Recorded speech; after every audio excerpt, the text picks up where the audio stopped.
a little bit about who'll tell a little bit about the decentralized know your customer for a use case or pilot that we're going to work on for cross-border investment.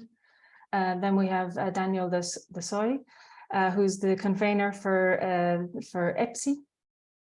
And he'll give an update on EPSI and where we are with that. We have Dominic Barron, who is from Vault.id, and he'll talk about their solutions. And then we have Alexander Mikranidis, who's a professor in the Open University, and he'll talk about the results and learnings from the Qualichain project. At the very end, we'll have some time for a roundtable and Q&A to talk about the subject. So if you do have any questions, do put them in the chat. Okay, so what's the Token Project? What's it about? So the Token Project, it's a Horizon 2020 funded project. It started 3 years ago. And the point of the project was to research the transformative impact of blockchain and distributed ledger technologies in public services. So the idea was that we would develop some technology and also 4 use cases in order to test the impact of the use of this technology in real life use cases. So we have 4 use cases around Europe. There are 9 partners around Europe involved in this, so a mix of universities and different types of organizations have all taken part. And what did we develop in the Token Project? So there were 2 parts. One, we developed what we call the Token Platform, with the idea of this Token Platform was supposed to, or it does enable the easy implementation of blockchain and distributed ledger technology components to make it easy so that anybody can implement these technologies into their solution. There were 4 different blocks of components or services that we developed. One was the blockchain notarization. We also have some decentralized identity and SSI components that we've worked on. We have decentralized storage, which is based on IPFS. And we also have the messaging and event streaming. So the messaging is like encrypted messaging, which we call token streams. And then the use cases. So the idea was that we developed 4 use cases that would utilize each of these either components or services and build them into their own use cases in order to test their impact. So the 4 use cases, one, we have a public funding distribution use case, which I'll talk a little bit about later because that was developed by us, FundingBox. Then we have a use case which was developed in the municipality of Katerini in Greece, where they were developing a use case to improve the procurement process. And also a citizen voting component, which allows citizens to vote on different topics within the municipality. And they used SSI components there mostly. And then we had another use case in the city of Leuven in Belgium, where they were improving the last mile logistics in the city of Leuven. So they were using a dynamic access controller to allow suppliers into the city at different times of the day. And then in Santander, there was a use case where they were looking at where they've developed a data marketplace. So using the data that was captured from the city through IoT devices and various other sources to make this data available for citizens and businesses and people within the city of Santander. So those were the 4 use cases that were developed. Now I'm going to go a little bit more into what we developed as part of FundingBox. So why did we develop this use case? Us in FundingBox, we have a history of we're involved in public funding distribution. And based on our research, we know that the applicant has trouble finding the right funding to apply to. And also it can take a lot of time. So there's a lot of time spent filling out forms, repeating the same applications over and over again.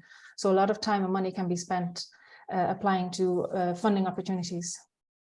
And then also on the other side, from the funding provider can spend a lot of money in funds allocation management. So the purpose of our use case was to make that process of finding and getting funding easier for both the startup and also for the funding provider, which we're calling the granting body here. And our goal, and not on top of making it easier, but also to improve the transparency, improve the efficiency, reduce the cost involved, increase the privacy by using the design by privacy, and also to improve the user experience. So from that, we developed an application called OnePass, which we're calling OnePass.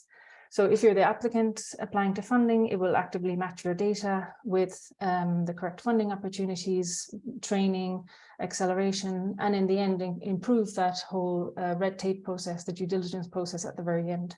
And if you're a funding donor, you can create a funding opportunity and access trusted startups. So to improve the whole process of finding and completing the due diligence process of beneficiaries. So our OnePass product, we have divided into 3 modules. The first module that we're calling is the OnePass Hub. And this is the part where a startup or an SME can create an organization profile. So in here, they can say what kind of organization they are, what type of funding they're looking for. And based on the information in there, we'll match them with the correct funding opportunity, training opportunities, or acceleration programs, and they can apply to an open call. So the benefit of this particular module is to get easier access to funding. Then we have what we're calling the application tracking system, or the ATS. This is more geared towards a funding provider. So they can use this module to create a funding opportunity, launch an open call, evaluate the applications, and select the beneficiaries. So the whole process from launching an opportunity to actually selecting the beneficiary at the end. And the benefit here is to make it easier to create and manage an opportunity. And then in the end, we have what we call the deal room. So the deal room manages everything after the applicant has been selected. So this deal room has a number of different types of use cases, but in this particular, for public funding, it can be used to manage the whole due diligence process after a beneficiary has been selected. So you can manage everything from document manager to tasks to doing the SME check, and in the end can provide a credential or a verified credential to confirm that this company has had all of that due diligence completed, and they can store that credential in their wallet and reuse again for maybe to share with an investor, or it means that process doesn't need to be repeated again. And these are the components that are sitting behind our application. So as I say here, we have the 3 modules, the OnePass Hub, ATS, and the deal room. So we have the token services that were developed. So we're using notarization, distributed storage, and the token streams, which is an encrypted messaging service. And also in the background, we have the SSI components. So the custodial wallet, which is the wallet that the holder can store their credentials in. We have an issuer's dashboard, so that an issuer can issue a credential, say at the end of a due diligence process. We have the verifiers API to allow third parties to verify those credentials. And then we have the trusted registries. So the trusted registries of, say, trusted issuers. On top of that, we have APIs, which allows this application to be connected with third-party applications.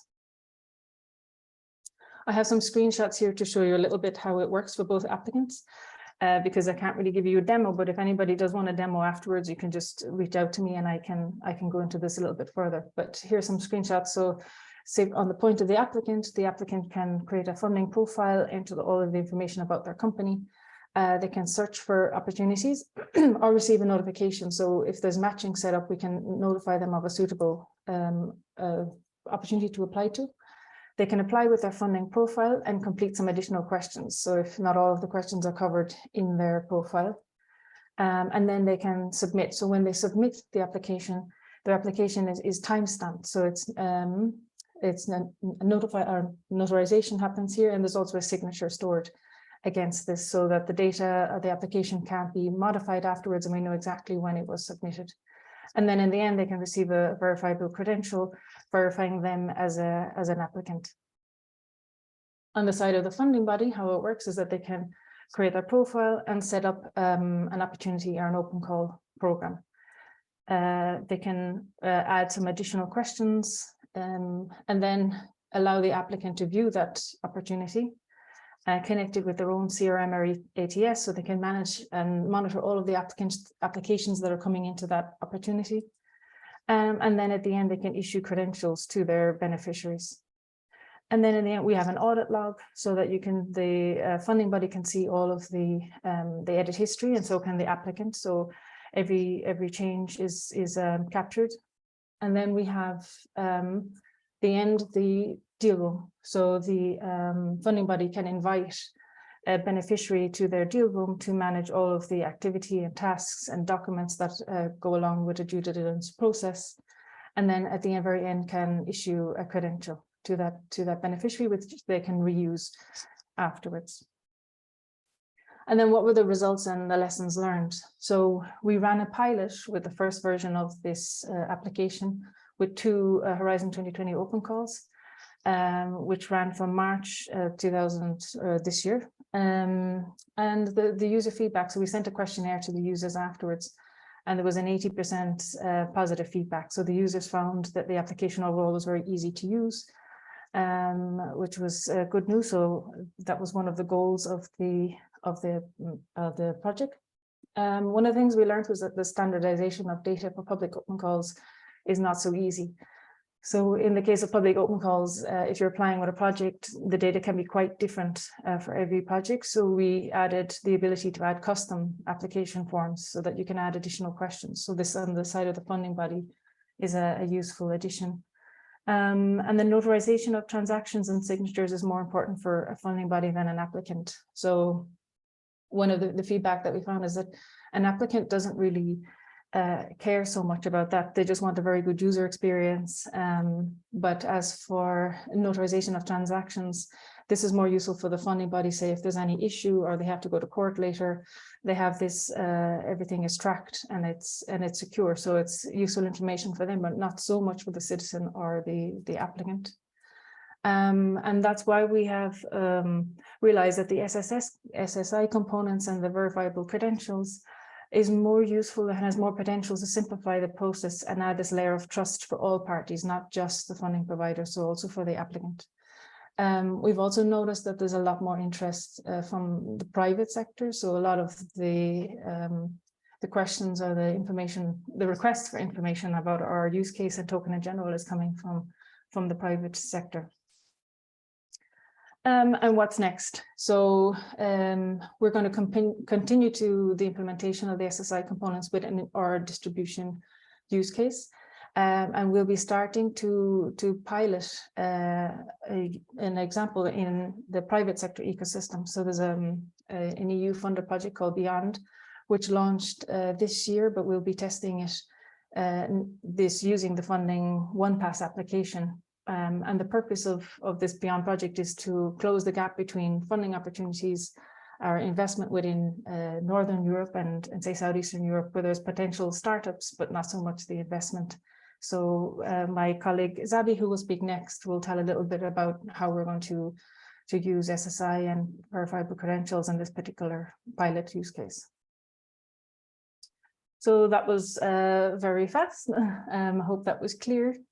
Before we move on, we're just going to launch a very quick poll to find out who's in the audience, if you're public or private. So just for a few seconds, once that poll comes up, just click on which one you are.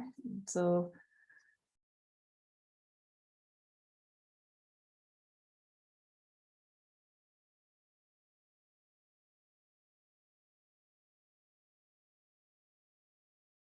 okay. So it looks like we will finalize the votes. So it looks like in the audience we have 85% private and 15 public. Okay, thank you. I'm going to stop sharing my screen, and Zabi, over to you. Thank you, Linda. So let me put can you see my screen? Yeah, we can. Okay. So thank you. So in the next 10 minutes, I will try to explain you how we at FundingBox propose to use verified credentials to improve efficiency in the allocation of funding for innovation across borders by standardizing and sharing of your customer duties through what we call a venture readiness marketplace.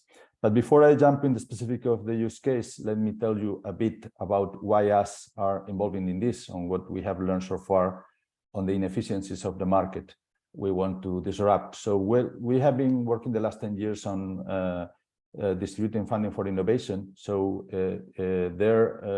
we have been managing more than 150 million euros through more than 100 open calls, doing the due diligence of 12,000 applicants. By doing that, we have learned, as Linda briefly commented before, about the inefficiencies of this market in both sides, from the perspective of the applicant and from the perspective of the donor or investor. So here, basically, when we look from the perspective of the founders that are raising funding, we see that they are investing a lot of time in doing once and once again the same thing. So they are providing the same type of content from different ways to the donors or investors through the applications they do.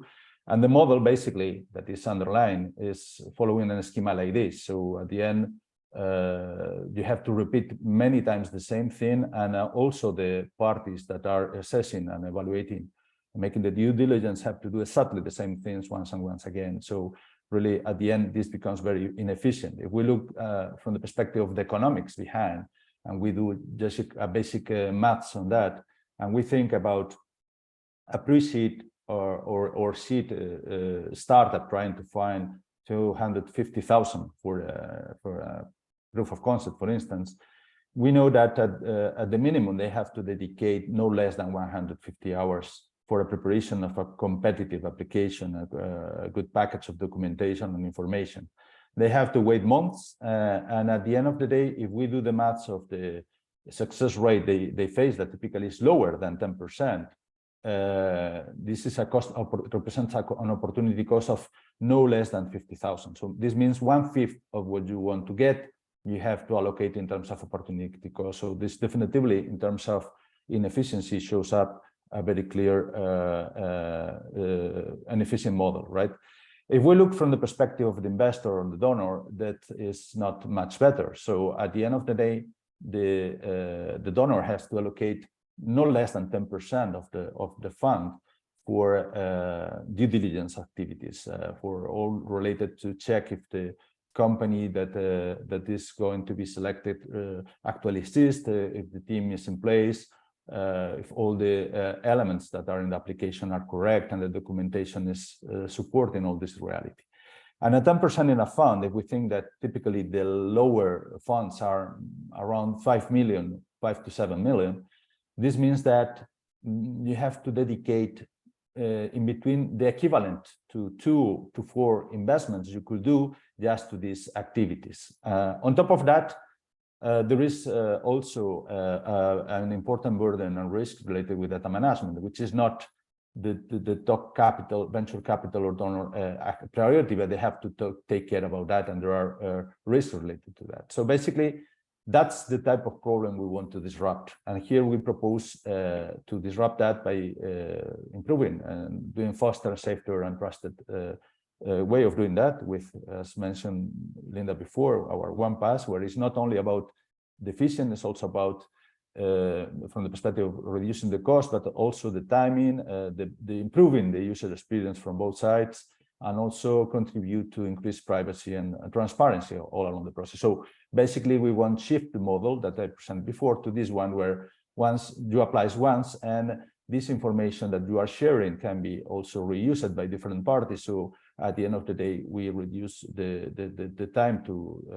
result, and also the dedication of resources from the different parties.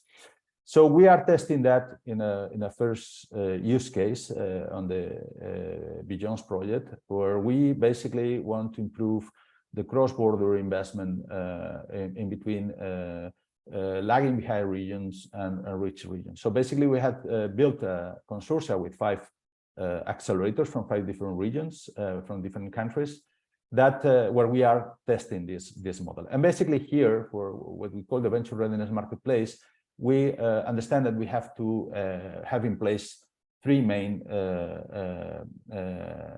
conditions to have a proper incentive structure, so all the parties can join, and even we can enlarge this vision of the five ecosystems we have involved. So on the first level, we have to agree on what are the standards of the know your customer. At the end of the day, we are touching an inefficiency where everyone is doing know your customer, but we have to agree which is the schema that everyone wants to follow, and that is the same for everybody. So on the other hand, we need to agree on the cost of doing that, so that at the end, doesn't matter who is doing this know your customer, we have a common agreement on what are the fees or the specific costs that are related to that.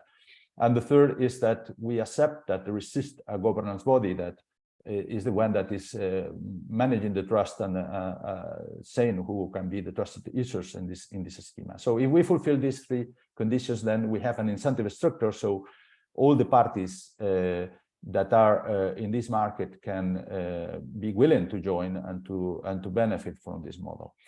And basically, at the end of the day, we have four players working here that we have to connect by using the verified credentials. So first, the trusted accreditation organization that can be in our model, the consortium of accelerators that are representing the different ecosystems. This consortium is the one that can say who are the trusted users that can issue the credentials related to the know your customer duties of the applicants or from the startups, and also the progress they do across the acceleration to fulfill with the go-to-market standards.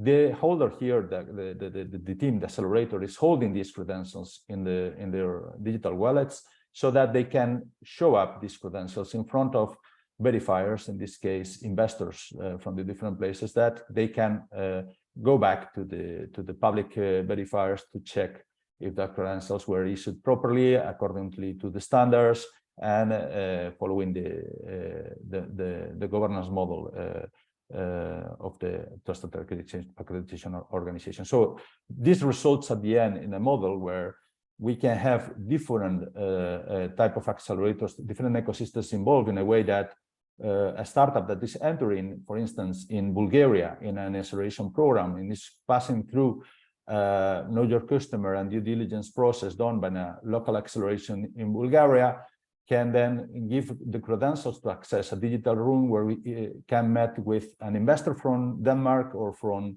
Spain or from Latvia that have been going through a similar know your customer approach in its home country, in its home ecosystem through a local accelerator. So them basically can meet across this model in a trusted manner and with all the guarantees that what you are going to face had been gone through the standards of the model for the know your customer, and improving that way the capabilities of connecting the dots on this market. So basically, this results in this venture readiness marketplace model where we avoid the duplication of tasks, facilitate the timings for taking decisions, also contribute to eliminate leaks of frauds, and contribute to improve digital trust, the reusability of data, and also the empowering the user to be all the time aware of where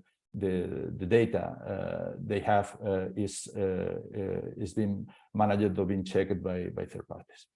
So that was very quickly my presentation. I hope it was understandable. Maybe later in the round of questions we can go more into the details. Great, thanks, Abby. So we move on to Daniel. Yes, good morning, everybody. I'm going to share my screen. So share presentation. One moment. Okay, I hope everybody sees my screen. So I would like to discuss today the self-sovereign identity aspects, which have already been mentioned by the other speakers, and what the role of EPSI is, the European Blockchain Service Infrastructure. I'm Daniel Sey, convener for the European Self-Sovereign Identity Framework and also the Belgium policy representative in that EPSI EBP.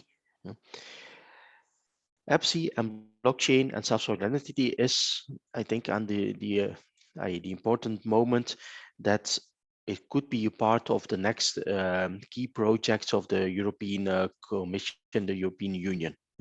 So blockchain is one of the multi-country projects that will be paved the way to the European digital decade, next to the common data infrastructure, public administration, high performance.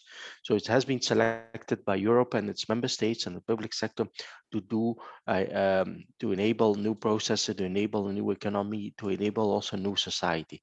So the things that I will be mentioning in the coming 10 minutes, you need to see this also in that perspective. It's not something that we explore as just an innovation. It will be a key component into our society, into our how the digital government will ride in this.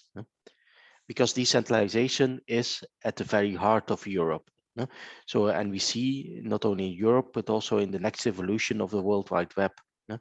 It is a new portable digital credential, is a new paradigm shift that is enabling that decentralization. And we see and we want to play in EPSI also that role to enable those decentralization, because with decentralization, a lot of challenge comes. And as mentioned before, EPSI will be a part of the digital decade, so we will try to enable that those kinds of challenges can be met and that you have a stable infrastructure that can work on those kind of aspects. Just as a summary, but maybe that's not things that you already have heard. The European Blockchain Partnership is a partnership of 29 countries, so also Norway and Liechtenstein next to our countries. Recently, Ukraine also joined as an observer. It's a partnership where public sector member states want to work together to tackle those challenges, the possibilities of innovation and transforming their digital services via blockchain. And one of the first things that they enabled was the European blockchain service infrastructure. What is our roadmap of state of play? We started back in 2019 with the first version, trying to develop use cases. So I think a very similar path that other blockchain projects have started. In 2020, we stabilized it, prepared to use the infrastructure, and now we are now in the phase where the last legal agreements are being signed by the member states, where we can go from pre-production towards production. There's of course on the infrastructure level, you need to be of course taking consideration that use cases also need their time. So it's not something that you do very quickly. It's something that needs time to enable. In 2023, there's a very important year. We want to, of course, use that production environment, transform it, and also enable more and more use cases to be deployed.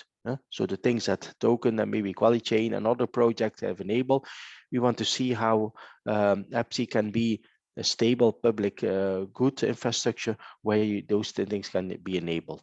So it will be very important. Also to mention it, EPSI will be transforming into what we have called the edicts, and that's a European Digital Infrastructure Consortia. So something that is more stable, that can also enable the necessary growth. And of course, try to see how the blockchain evolutions currently and new protocols, new things can also be enabled in an aspect. Now, what is EPSI and what is EPSI not? To be very clear, our focus is in those dark pink areas. We want to offer a stable ledger and APIs, so that can on the blockchain layer, the very hardware aspect. But of course, we want to enable things on the other layers. We have invested very much together with some partners also present today on the EPSI Verified Credential Profile, or also known as a European Self-Sovereign Identity Framework, where we are trying to translate all those standards or initiate those standards into a protocol. How could public sector use credentials? What is needed? What are the data models and those aspect things? And of course, we rely on wallets, but we don't build any wallet. We expect from the market, and I think Dominique will be a great example to that. So how can commercial project or open source project interact? And on top of that, of course, we need a lot of use cases. On the verified credentials aspect, we look at the SIF as work capability, education, social security are the first business domains that we tackle. But we have other use cases also, document traceability, trusted aspect, and SME funding, not into credentials. And of course, you have a lot of actors trying to interact, the issuers, the holders, the verifier, which already been mentioned in the previous presentation. This model is also, I think, not unfamiliar for most of you. I will not go into detail, but you see at what layer do we act. So we are not a wallet provider, we are not an issuer, we are not a verifier, but we form an essential layer that can enable decentralized trust, so that not a verifier has a track of what an issuer does over the holder is in control, but he has something that is supporting aspect. And that's also our role. But of course, this is a part of a bigger ecosystem where issuers will be having also wallets interacting with holder wallets and also in the verifier aspect. But later, you have some maybe seen also some indications where ledgers are not needed in an SSI context, but in my opinion, that is a bit of compromise that you don't need to do. If we go further in the decentralized aspect, a ledger is the best answer to not enable privacy preserving aspects, and also not to enable the track of trace or correlation aspect. So that's, in our view, an essential part of the overall model. As mentioned, we rely heavily on the market, and FundingBox is also a very good aspect. So you have the Token Project, you have SF Labs. We see a lot of creation, but we also rely on those kind of things. So we want to have the market try to preserve, and a lot of startups play a very important role in that, to provide that wallet so that the user can choose his own wallet, a wallet that he trusts, a wallet is of course regulated and compliant with the solution, but as at heart and not controlled by any government or any institution. That is also the key. For that perspective, we will also want to have more view how the market is evolving, because you have of course, what I mentioned in a moment, the EU digital identity wallet, you have SSI wallets, you have payment wallets, and so on. What is this aspect? Just so you're interested, they participate in the survey that we are taking. Please check the website, and you can also look at those aspects. We have started and did a lot of things about specifications, enabling technical work, but of course we wanted to see how this works in reality. So last year we started the early adopter program and try to see, okay, what does this mean in a real context? What can those kind of verified credentials, those other concepts that we have enabled? And the first pilot program was indeed a multi-university pilot. We developed 6 scenarios, narratives, where studying abroad, living abroad, finding a job, growing in personal development, and of course, as we are a cross-border network, try to see how this relates in the cross-border connection. So see an interaction where the student from Spain goes to Belgium, goes to Italy. Those are real cases, but students or cross-border workers are faced with enormous administrative burdens to try to see how that managed. So EPSI, verified credentials, SSI can be as a, all those use cases have in our website more info. We have demos, so we learn a lot of those kind of things to set up the next step, and that's going into real production and a real environment. We are now launching currently a new phase of early adopters, try to see, okay, who wants to take the next steps, or what kind of other use cases are aspected. It's a non-funded program, but we provide a lot of support to people, commercial, public sector programs that want to connect with EPSI. So if you're interested, please register. We'll get in contact so that we can try to see and launch it in the next month, in quarter 1 of 2023. So we try to do it.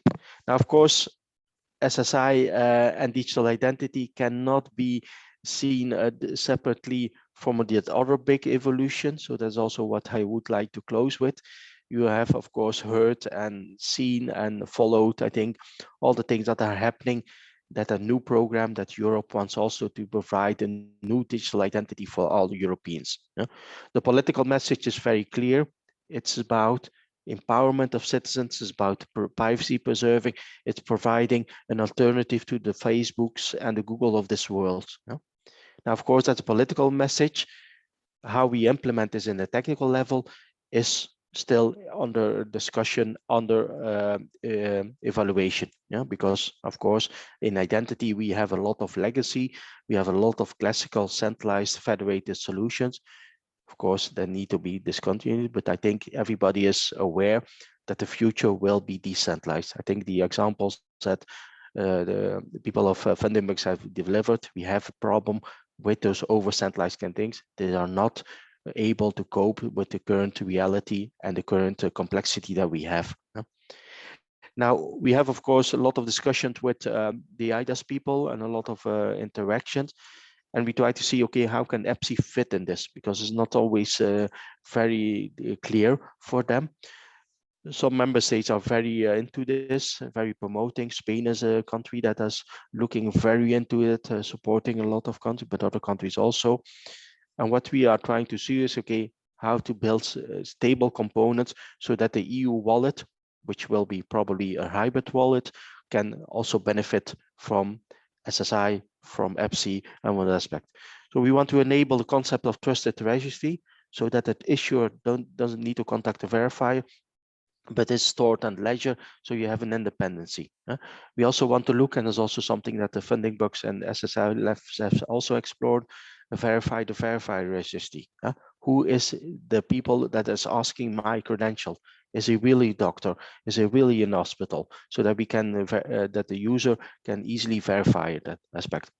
Revocation is also a very hot topic, but it's also a privacy nightmare. Yeah. With that verification, how will you deal with that in a privacy preserving way, so that we can revoke without having a track and trace on everything.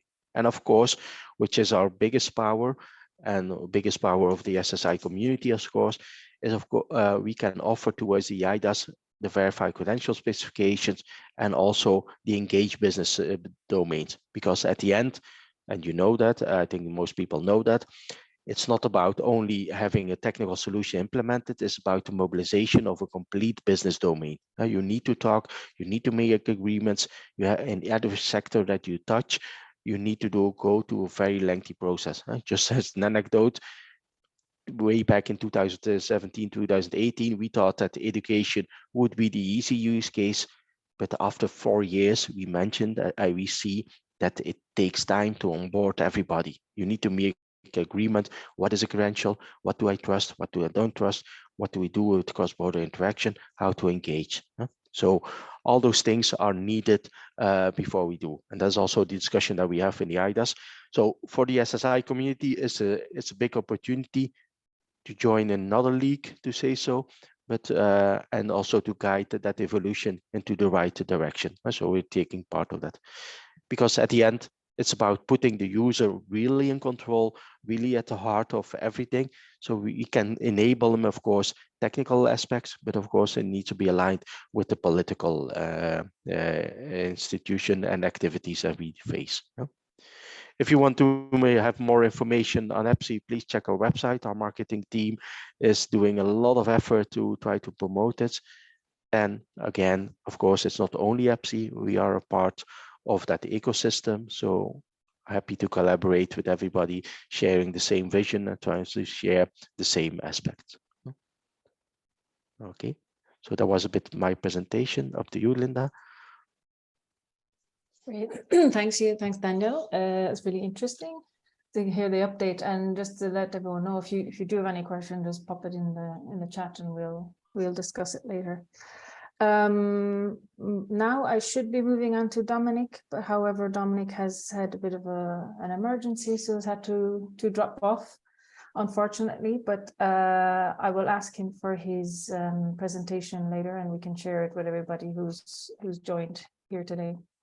That being said, then we'll move on to Alexander from the QualiChain project. Alexander, a little bit ahead of time, but if you could start your presentation. You have a little bit more time now, so. Sure. Yeah, that's fine. Let me share my screen.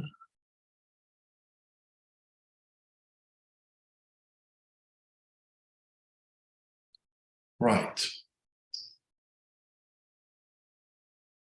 So, my name is Alexander Mikrogiannidis. I'm a senior research fellow at the Open University in the UK. And in this presentation, I'll talk to you briefly about how what we have learned from the QualiChain project and how we are moving forward. QualiChain has been a Horizon 2020 project, which ended last year, and it focused on the verification and management of decentralized qualifications in order to empower learners to re-engineer education and transform the public sector.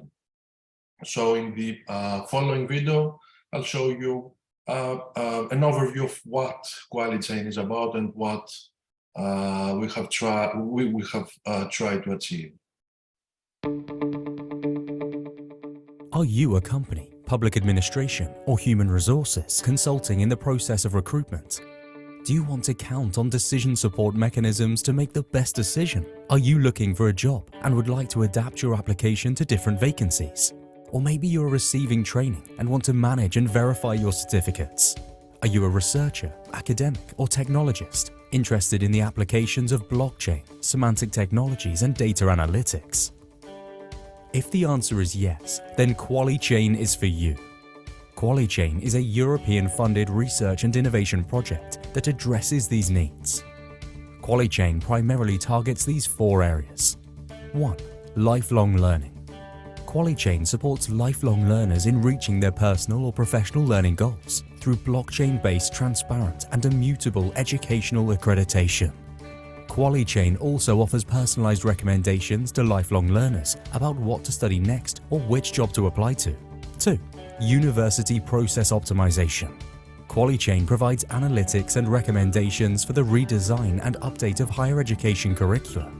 QualiChain also offers student accreditation, as well as lecturer validation and recognition through a trusted, immutable, and secure blockchain ledger. 3. Staffing the public sector. QualiChain provides personalized candidate notifications for job vacancies by matching individual profiles with available jobs in the civil service. QualiChain also improves the efficiency of the recruitment process through fast and secure validation of the academic and professional qualifications of job candidates. Additionally, decision support functionality is used to improve the credibility and flexibility of the ranking of job candidates. 4. Providing recruitment and competency management services. QualiChain supports the planning, implementation, and coordination of human resources management policies. QualiChain speeds up the recruitment process by providing validated CV information and facilitates the selection and mobility process using semantic matching methods. QualiChain also helps in the identification of skills gaps in employees and suggests training for skills development. To learn more about the QualiChain project and what it offers, visit the project website. Right. So within, so as you can tell, QualiChain has been has addressed several domains, and we have had several pilots.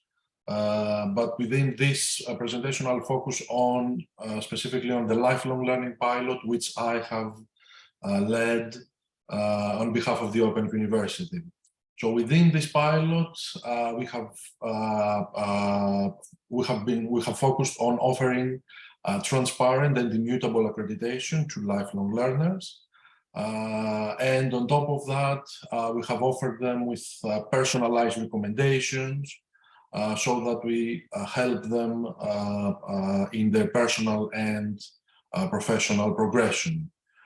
So you can see in the slide an overview, high-level overview of the main use case for this pilot, where we have the lifelong learner studying online courses and receiving smart badges. These are open badges that are stored and verified on the blockchain and contain information about the skills that the lifelong learner has earned. So based on this information, based on the skills recorded on the smart badges, we offer personalized recommendations to the lifelong learner about courses that will give them the additional skills they need to progress their careers, and also recommendations about jobs that match their skills. So what have we learned from this pilot? First of all, we have looked into the specific areas that require support, that lifelong learners, where lifelong learners are challenged and require support in their learning journey. So we have collected requirements for this pilot through a series of consultation workshops, which we have conducted within major educational technology conferences, where we have sat down and done focus groups with educators, with practitioners, with academics, with researchers, with policymakers, and we have identified a number of lifelong learning aspects in which the stakeholders of this pilot require support. So in this slide, we can see an overview of these insights that we have acquired. First of all, one of the first major theme that emerged from this consultation exercise had to do with the validation of both formal and informal qualifications. Stakeholders indicated that their e-portfolios should aggregate both formal and informal qualifications, which can be validated by employers and educational institutions. The second theme had to do with lifelong learning pathways and micro-credentials, specifically about receiving guidance in building their pathways, receiving support in acquiring micro-credentials so that they achieve their learning goals. In the third theme, we had a strong indication that career counseling should be provided together with a comprehensive overview of the job market and the latest market trends, which is especially important in the post-COVID global economy, which is very fluid and poses specific challenges to the lifelong learner in order to adapt their career pathway. And finally, a very important theme that emerged had to do with data ownership and privacy, with learners and job seekers wanting to own their digital identity and their e-portfolio data, and being able to control a third-party access to this data, who can access which third parties, for example, employers or prospective employers or educational institutions, how they can access this data and for how long. And one of the other important lessons that we learned was how to do with the requirement for guidance and training on the use of decentralization technologies. So even though there is a hype around blockchain and decentralization, mostly because people have heard about cryptocurrencies, there are very few members of the education community that are aware of the true potential of decentralization for transforming education. And there is also, because of the strong association that these technologies have with cryptocurrencies, and because of the several cases of fraud and negative publicity that cryptocurrencies have, there is also a negative connotation attributed to these technologies. So there is a strong need to provide guidance and training to the education community at all levels, both to educators, to researchers, and also to learners, to students, regarding the use of blockchain in education, and specifically in lifelong learning. So what we have tried to do is build learning materials, open learning materials within QualiChain. Specifically, a core output of the lifelong learning pilot has been the development of a bespoke badged open course, which is available through the Open Learn platform of the Open University. And within this open course, we have raised awareness about what QualiChain is, and also the more general topic of decentralization in education, and what this means for educators and learners. And we have also allowed learners to interact with the QualiChain platform and the QualiChain tools, and provide us with their valuable feedback. In terms of the added value of QualiChain, first of all, regarding the validation of qualifications, there is a bottleneck, obviously, in the efficient recruitment and enrollment of lifelong learners. So this impacts potential employers and educational institutions, and specifically when lifelong learners have to apply for acquiring a job position, or for enrolling to a course respectively. So normally it takes an average of 2 to 3 weeks for the manual verification of qualifications by prospect employers and educational institutions, but with QualiChain, by recording and verifying this accreditation, these qualifications on the blockchain, the response time almost 100% decreases, so that the waiting time for the verification of qualifications. Some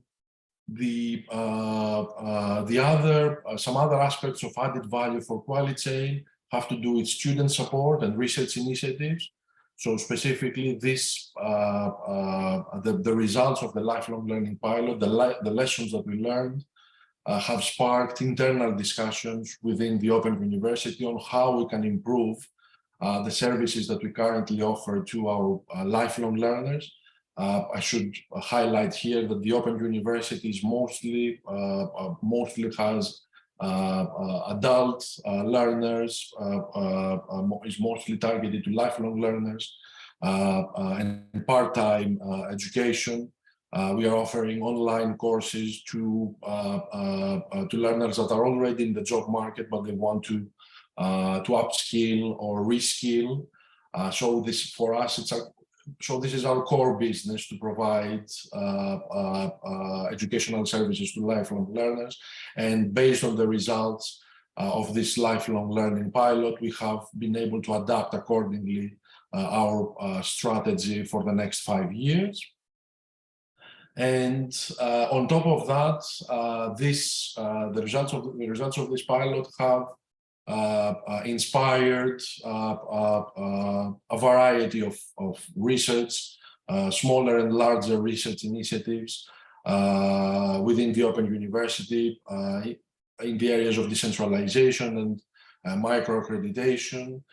For example, we are working, we currently have an initiative in Africa, in developing nations, called Open STEM Africa, where we distribute open educational resources and virtual labs to colleges and universities in various African nations. So we want to offer decentralization technologies. We want to deploy decentralization technologies within this initiative in order to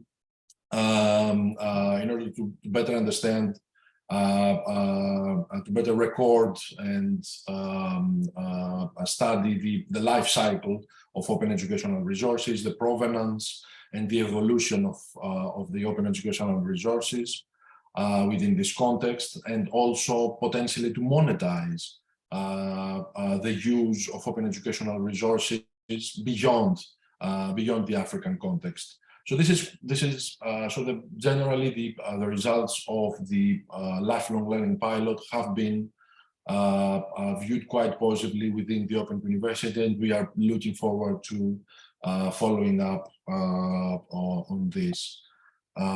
Finally, for more information, you can visit the website, the project website, where you can download all the public deliverables, reports, and also the scientific publications that we have produced in order to get a much better in-depth view of what we have achieved, not only in the lifelong learning pilot, but also in the other pilots of the project.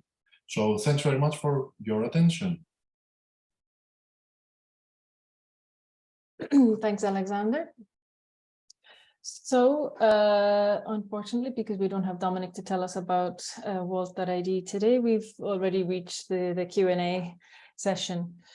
So so feel free, if anyone has any questions, to pop them in the chat, and we can ask them. Maybe I can start, Alexander, since you just finished your presentation, just to ask you a couple of things. Was your project just in the UK, or was it cross-border, or how many people were involved in your project? So we had 5 pilots, not only in the UK but also abroad. For example, in Greece, we had 2 pilots. One in the public sector recruitment, where we had the official agency of the Greek public sector, which is responsible for the recruitment of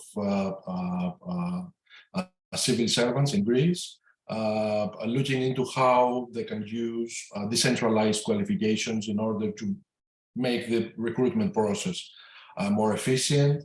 And also we had the National Technical University of Athens in Greece leading another pilot on how they can optimize the curriculum of a university, how they can optimize higher education processes in order to better serve, in order to improve the employability prospects of their students.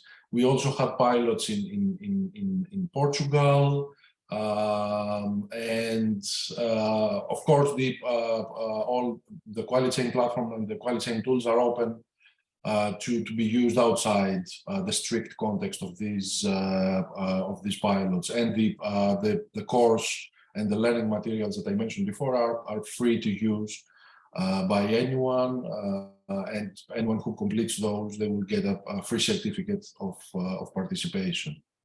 Mm-hmm.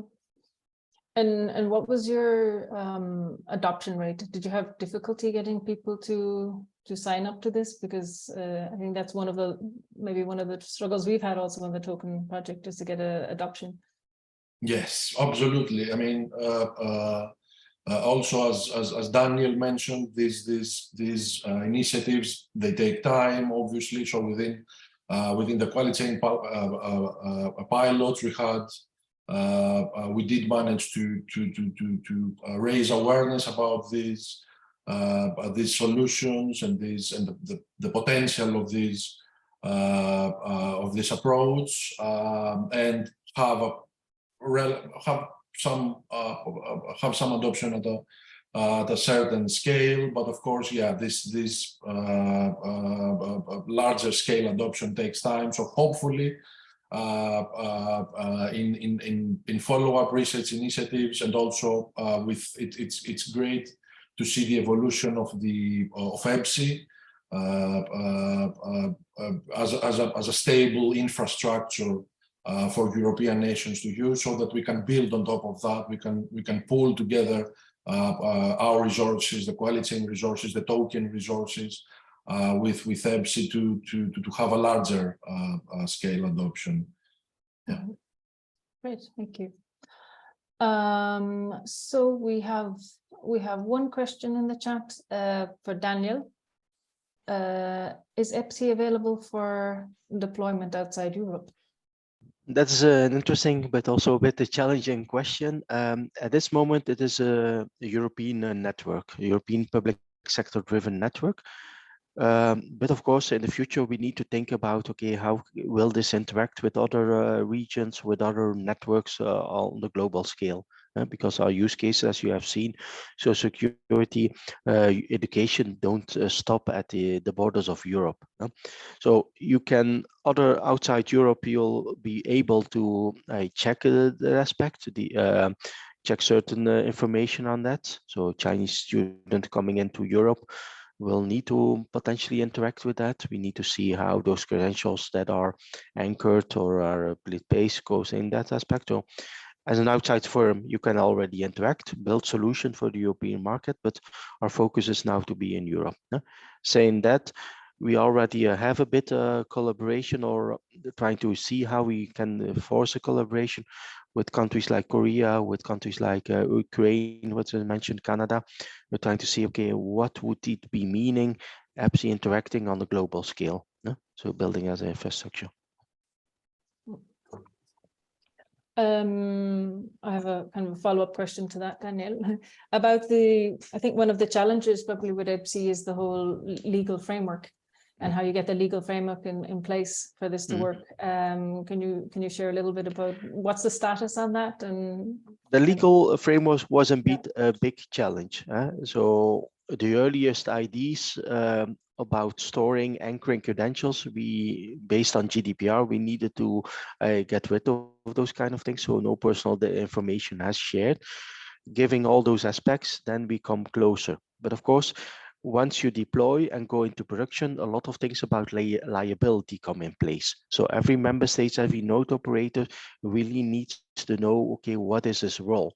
Because you don't have any central organization that is indeed liable for if something goes wrong or something goes aspect. So we took a lot of work on those aspects, but the legal agreements are now being finished. The member states and node operators are now signing those agreements. So the legal framework is there. Now that's purely for the infrastructure. You also need a legal framework and a legal agreement for the use cases. So how will we deal that? So that's also a next level that also the educational sector will be needed. So if you rely on a certain diploma and it's a fake one and somebody has issued a fake diploma, who is liable and those kind of things? So that is of course something very challenging, but at least for infrastructure level, we are past that.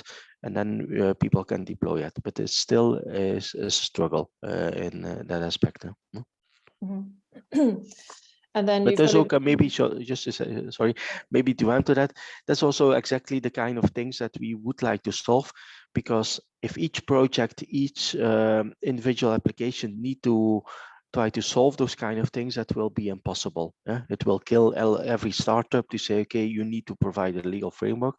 So that is also something that the public sector wants to provide, a stable, reliable network where you can deploy and you don't need to bother certain things. And then you can hopefully rapidly deploy others. If not, I've seen a lot of projects struggling with the infrastructure, struggling with the legal aspects. So we need to go beyond those kind of things. And maybe I'm sure you've been asked this question loads of times, but what do you think is the time scale for this being adopted within your... Depending who's asking that. If a manager and a politician is asking me, I will say, okay, but 1-2 years, but being very realistic, this is a slow evolution. So if you've seen to AI DAS version 1, it took them 5 to 10 years to do that. Once only 10 to 20 years. Education is talking about standardization 20 to 30 years. So if you want to really have the deployment where each sector is employed and each individual, I think we are speaking about 5 to 10 years. So it's also, to be realistic, also the timeline of the European digital identity aspect. Of course, the biggest challenge is that the market will not wait. So you have already solutions evolving, things that are happening. So maybe that estimation is too conservative and we're having faster evolutions.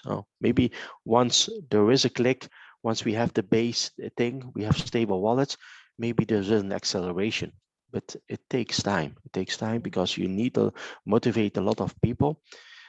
And also, of course, also the trust of citizens in this, because if citizen doesn't trust those kind of wallets and kind of solution, they will not use it. So there's also something that we need to work on. Yeah. and following on from that, like you say, you need to convince the citizens. Are we educating the citizens, or how are we? No, that is not our focus, but I think every business project that is working on this needs to really work on that aspect. And that is also one of the criticism, also attention points UI does. It's not only a technical project. So if you want to really have that, it's about educating people, saying, okay, yes, this is trustworthy. Yes, you can your ownership. It's also a complexity that you give. Data empowerment is also very interesting, but you give a lot of responsibility to the citizens. So you need to educate. So I hope that Europe will also invest in a lot of projects and a lot of incentives to reach out to the citizens. It's not what we are doing, also hiding behind the technical aspect, but it's really needed, and that will make the success of it. Yeah, because a lot of people don't know what blockchain is, or how. But they don't need to. They don't need to know an aspect. They only need to know, okay, what is the real framework, and people that are experts try to explain it. They don't need to interact with the blockchain aspect, but they need to know is, okay, why is this a trustworthy infrastructure? Why are there no track and trace aspects? Why is this? That is something that we need to explain in a simple way. But the technical things are not, of course, for the citizens to act. Yeah. Well, even for policymakers, is something very difficult. We see that on the IDAS, but also on EPSI, it's for politicians, policy people, also very difficult to understand. Okay, what is being really built, and what are the consequences of certain technology choices? Yeah. I also have another question about, how can the private sector help? Or have you thought about how we can help to we advance? had also from in the beginning a lot of discussions how this is dealt. So to be open, some people thought, no, needs to be a complete public sector ecosystem. We need to provide our own wallets. We need to interact in that aspect. We had a lot of discussion with that, and that is also not a good model. We need to provide as public sector what is asked from us, and that is a stable base infrastructure that no private sector can in any way have a business case to build that. So an infrastructure and provide with specification and standards. There our role ends, and then we look at the private sector to develop solutions. To develop solutions that the citizens and organizations can trust. So wallet building, enterprise interaction, that is something that I expect from a complete new market to step on those kind of things. And of course, to be also clear, we build certain things, but we also rely on private expertise to build those kind of things. But also to be clear, it's not only a responsibility public-private, you have also society that is playing a role in this. So you need to see who is owning this aspect, because it also doesn't need to be, I think identity as self-identity is too important. So you need to have a good balance between big gov, big tech, and society to control those kind of things. So that will be also a big challenge how we see that. And that's also why decentralization and those decentral components are interesting, because it puts back society in that aspect. If not, you have big aspects where you as citizens don't have any control in this. But private sector is a part of that. We should have a more open discussion on this, but we are very happy to work together with FundingBox and SSI Labs, because European startups can enter, have discussion, and be the first to try to look at and integrate with that with the new technology. It is important. I don't know if any of the other speakers have any questions, but otherwise I have another one. Daniel, sorry, I'm targeting you. No, we're happy to do that. You said the early adopters program is opening. It's already open, right? The next early adopters program.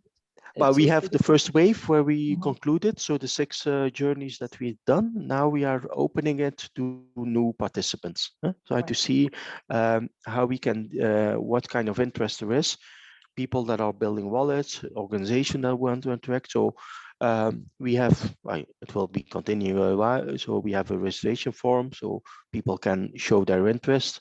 Based on that, we'll go into discussion with them to say, okay, what are you focused?